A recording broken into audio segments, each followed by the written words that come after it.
آج کا دن پاکستان تحریک انصاف کے لیے بہت اچھا دن تھا۔ جہاں آج کا دن تحریک انصاف کے لیے اچھا دن تھا، وہاں پاکستان تحریک انصاف کے خلاف مزید گھیرا تنگ کرنے کی تیاریاں بھی مکمل کر لی گئی ہیں۔ حماد اظہر کے والد میاں اظہر نے حلف دیا ہے کہ میں عمران خان کے ساتھ اور پاکستان تحریک انصاف کے ساتھ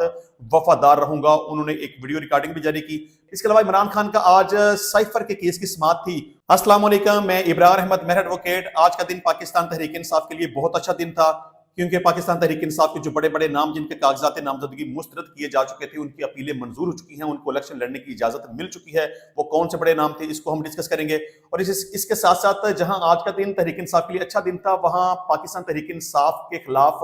مزید گھیرا تنگ کرنے کی تیاریاں بھی مکمل کر لی گئی ہیں۔ اب پاکستان تحریک انصاف کے جتنے بھی امیدوار اور ان کے سپورٹر ہیں، ان کے خلاف کیا کیا جائے گا، اس ٹاپک کے اوپر بھی بات کریں گے۔ اس کے علاوہ حماد اظہر کے والد میاں اظہر نے حلف دیا ہے کہ میں عمران خان کے ساتھ اور پاکستان تحریک انصاف کے ساتھ وفادار رہوں گا۔ انہوں نے ایک ویڈیو ریکارڈنگ بھی جاری کی۔ پاکستان تحریک انصاف اپنے تمام امیدواروں سے ویڈیو ریکارڈنگ لے رہی ہے، قرآن پاک کے اوپر حلف لے رہی ہے کہ وہ عمران خان کے ساتھ اور تحریک انصاف کے ساتھ مخلص رہیں گے۔ کیا تحریک انصاف اپنے اس مقصد میں کامیاب رہے گی کہ وہ تمام امیدوار کامیاب ہونے کے بعد عمران خان کے ساتھ وفادار رہیں گے یا نہیں رہیں گے، اس ٹاپک کے اوپر بھی بات کریں گے۔ اس کے علاوہ آج خطبہ جمعہ کے دوران ایک بڑی بد نظمی سی صورتحال پیدا ہو گئی، اور وہاں پر مسجد کے اندر ہی عمران خان زندہ باد کے نعرے لگنا شروع ہو گئے، اور امام مسجد اور نمازی کے درمیان آپس میں تلخ کلامی ہوئی، اور مسجد کا ماحول بڑا زبردست طریقے سے خراب ہو گیا۔ اس ٹاپک کے اوپر بھی بات کریں گے۔ اس کے علاوہ عمران خان کا آج سائفر کے کیس کی سماعت تھی، اس کیس کی کیا صورتحال رہی، اس کو بھی ہم ڈسکس کریں گے۔ اور اس کے ساتھ ساتھ ڈسٹرکٹ ریٹرننگ آفیسرز اور ریٹرننگ آفیسرز کو مجسٹریٹ درجہ اول کے اختیارات جو ہیں وہ تفویض کر دیے گئے ہیں، اس کا نوٹیفکیشن جاری کر دیا گیا ہے۔ اب مجسٹریٹ درجہ اول کے پاس کون سے اختیارات ہوتے ہیں، وہ کتنی سزا دے سکتا ہے، اس ٹاپک کے اوپر بھی بات کریں گے۔ اچھا جی، سب سے پہلے تو یہ کہ عمران خان کے آج کیس کی سماعت تھی۔ سائفر کیس کی سماعت جو ہے وہ اڈیالہ جیل کے اندر ہونی تھی، لیکن آج کاروائی اس کے اوپر کوئی نہ ہو سکی اور کیس کل تک کے لیے ارجن کر دیا گیا، کیونکہ عمران خان کی طرف سے جو وکیل پیش ہونا تھا وہ حاضر نہیں ہو سکے، کیونکہ ان کے بارے میں یہ کہا جا رہا تھا کہ ان کے دانت کی کوئی سرجری وغیرہ کا کوئی معاملہ ہے، اس لیے وہ عدالت میں حاضر نہیں ہو سکتے۔ تو عمران خان کے وکیل کی عدم دستیابی کی وجہ سے کیس جو ہے وہ ارجن کر دیا گیا۔ اب سائفر کیس کی سماعت کل تک کے لیے ملتوی کر دی گئی ہے۔ اچھا جی، آ جاتے ہیں اپنے پہلے ٹاپک کی طرف کہ مسجد کے اندر خطبہ جمعہ کے دوران امام مسجد اور ایک نمازی کے درمیان طرح کلامی شروع ہو گئی۔ وہاں نمازی کا موقف یہ تھا کہ امام مسجد نے پاکستان تحریک انصاف کے خلاف اور عمران خان کے خلاف بات کی ہے، وہاں پہ اس نے احتجاج کرنا شروع کر دیا، نعرے لگانے شروع کر دیے۔ بہرحال امام مسجد اور نمازی کے درمیان کافی حد تک یہ تلخ کلامی ہوئی، خطبہ جمعہ جو ہے وہ روک دیا گیا، مسجد کا ماحول کافی حد تک خراب ہوا۔ دیکھیں، اس میں دونوں طرف سمجھتا ہوں کہ ایسا نہیں ہونا چاہیے تھا۔ مسجد ہے، اللہ کا گھر ہے، وہاں لوگ جاتے ہیں نماز پڑھنے کے لیے، اللہ اور نبی کا پیغام سننے کے لیے۔ تو وہاں پہ میں سمجھتا ہوں کہ امام مسجد کو بھی نہیں چاہیے تھا کہ وہاں پہ سیاسی معاملات کے حوالے سے ڈسکس کرے یا کسی سیاسی لیڈر کو ڈسکس کرے۔ وہاں جس مقصد کے لیے گئے تھے صرف وہی مقصد پورا ہونا چاہیے تھا، خطبہ سنتے، نماز پڑھتے اور چلے جاتے۔ لیکن امام مسجد صاحب کو بھی ایسا نہیں کرنا چاہیے تھا۔ لیکن چلیں، اگر یہ سمجھ لیں کہ امام مسجد نے غلط کر دیا، اس نے عمران خان کے خلاف بات کر دی، تو پھر کسی نمازی کو اس کے اوپر ری ایکٹ نہیں کرنا چاہیے تھا۔ مسجد کا ایک احترام ہوتا ہے، ایک تقدس ہوتا ہے، اس کو ملحوظ خاطر رکھنا چاہیے تھا۔ میں سمجھتا ہوں کہ نمازی نے بھی اچھا نہیں کیا اور امام مسجد نے بھی اچھا نہیں کیا۔ وہاں پہ مسجد کے اندر جس طرح سے ہلڑ بازی کی گئی، شور شرابہ کیا گیا، ایک دوسرے کو برا بھلا کہا گیا، بدتمیزی کی گئی، اس طرح کا واقعہ مسجدوں کے اندر کم از کم نہیں ہونا چاہیے۔ یہ مسجد کے اندر جو بھی یہ صورتحال ہوئی، یہ بری ہوئی۔ اچھا جی، اس کے علاوہ ریٹرننگ آفیسرز اور ڈسٹرکٹ ریٹرننگ آفیسرز کو ڈسٹرکٹ مجسٹریٹ درجہ اول کے اختیارات جو ہے تفویض کر دیے گئے ہیں۔ اس حوالے سے نوٹیفکیشن الیکشن کمیشن نے باضابطہ طور پر جاری کر دیا ہے۔ اس کے مطابق ڈی آر اوز اور آر اوز کو مجسٹریٹ کے اختیارات نتائج مرتب ہونے تک دیے گئے ہیں۔ ہم یہ دیکھ لیں کہ مجسٹریٹ درجہ اول کے پاس کون سے اختیارات موجود ہیں۔ کرمنل پروسیجر کوڈ کے سیکشن 32 کے مطابق مجسٹریٹ درجہ اول کو جو اختیار دیے گئے ہیں وہ یہ ہیں کہ imprisonment for a term not exceeding 3 years including such solitary confinement as is authorized by law، یعنی کہ مجسٹریٹ درجہ اول 3 سال سے زیادہ کی سزا نہیں دے سکتا اور قید تنہائی کی سزا دے سکتا ہے۔ اس کے علاوہ فائن ناٹ ایکسیڈنگ 45,000 روپیز، یعنی کہ وہ 45,000 روپے سے زیادہ کا جرمانہ بھی نہیں کر سکتا۔ اب ڈسٹرکٹ ریٹرننگ آفیسرز اور ریٹرننگ آفیسرز کو جو الیکشن کمیشن نے اختیارات تفویض کیا مجسٹریٹ درجہ اول کے، اب ان کے پاس اختیار ہے، وہ کسی بھی شخص کو جرمانہ بھی کر سکتے ہیں اور امپریزنمنٹ کی سزا بھی دے سکتے ہیں۔ اچھا جی، اس کے علاوہ پی ٹی آئی آفیشیل کے اکاؤنٹ سے ٹویٹر کے اوپر ایک حماد اظہر صاحب کے والد میاں اظہر صاحب کی ویڈیو جو دی گئی ہے، وہاں پہ وہ باقاعدہ اوتھ دے رہے ہیں کہ میں کامیاب ہونے کے بعد عمران خان کے ساتھ اور پاکستان تحریک انصاف کے ساتھ وفادار رہوں گا۔